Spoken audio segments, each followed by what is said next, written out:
എല്ലാവർക്കും നമസ്കാരം. ഇന്ന് നമ്മൾ ഗ്രാൻഡ് മനാൻ ട്രിപ്പിൻ്റെ വിശേഷങ്ങളാണ് പറയുന്നത്. ഗ്രാൻഡ് മനാൻ എന്ന് പറയുന്നത് ഒരു ഐലൻഡാണ്. അവിടേക്ക് നമ്മൾ ഫെറിയിലാണ് യാത്ര പോകുന്നത്. എവറി 1 to 2 അവേഴ്സിൽ നമുക്ക് ഫെറി സർവീസ് അവൈലബിൾ ആണ്.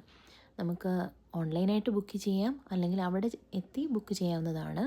ബുക്ക് ചെയ്ത് 45 മിനിറ്റ്സിന് മുന്നേ നമ്മൾ ടൈമിന് മുന്നേ നമ്മൾ അറൈവ് ചെയ്യണം. അത് കഴിഞ്ഞിട്ട് നമ്മളിപ്പം പോകുന്നത് പാർക്കിംഗ് ഏരിയ ആണ്.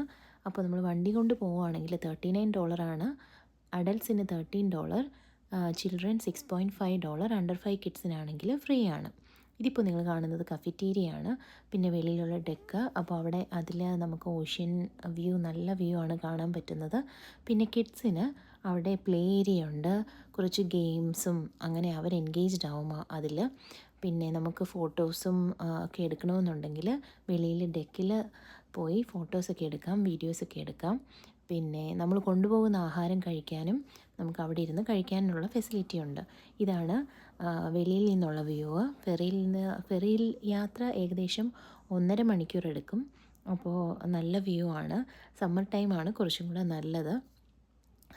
ബട്ട് സ്റ്റിൽ ഞങ്ങൾ പോയപ്പോൾ മിഡിൽ ഓഫ് ദ ജേർണി നല്ല തണുപ്പായിരുന്നു. അപ്പോൾ കുറച്ച് വിൻ്റർ ക്ലോത്ത്സോ സ്വെറ്ററോ ഒക്കെ കൊണ്ടുപോകുന്നത് നല്ലതായിരിക്കും. പിന്നെ അകത്ത് ATM ഫെസിലിറ്റി ഉണ്ട്. അങ്ങനെ ഏകദേശം 1.5 മണിക്കൂർ കഴിഞ്ഞപ്പോഴത്തേനും ഞങ്ങൾ ഗ്രാൻഡ് മനാനിലെത്തി. അപ്പോൾ ഗ്രാൻഡ് മനാനിൽ മെയിനായിട്ട് 4 സ്ഥലങ്ങളാണ് കാണാനുള്ളത്: Petty's Cove, Seal Cove, Hole in the Wall and lighthouse. അപ്പോൾ ആദ്യം ഞങ്ങൾ ചെന്നത് ലൈറ്റ് ഹൗസിലേക്കാണ്. അപ്പോൾ ലൈറ്റ് ഹൗസിൽ നമുക്ക് ഡയറക്റ്റ് വണ്ടി അവിടം വരെ എത്തില്ല. അപ്പോൾ കുറച്ച് ഏറെ നടക്കണം.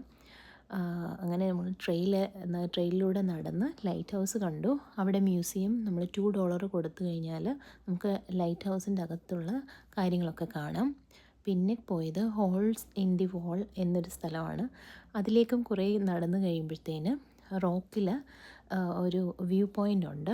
അവിടെ നമുക്ക് ഫോട്ടോസൊക്കെ എടുക്കാവുന്നതാണ്. അപ്പോൾ കുട്ടികളെ കൊണ്ടൊക്കെ പോകുമ്പോൾ കുറച്ച് സൂക്ഷിക്കുക. അത് കഴിഞ്ഞ് ഈ 4 സ്ഥലങ്ങളും വിസിറ്റ് ചെയ്ത് ഞങ്ങൾ ഏകദേശം ഒരു 7:30 യാത്ര തിരിച്ചു. അപ്പോൾ ഇതൊക്കെയായിരുന്നു ഗ്രാൻഡ് മനാൻ വിശേഷങ്ങൾ. Thank you.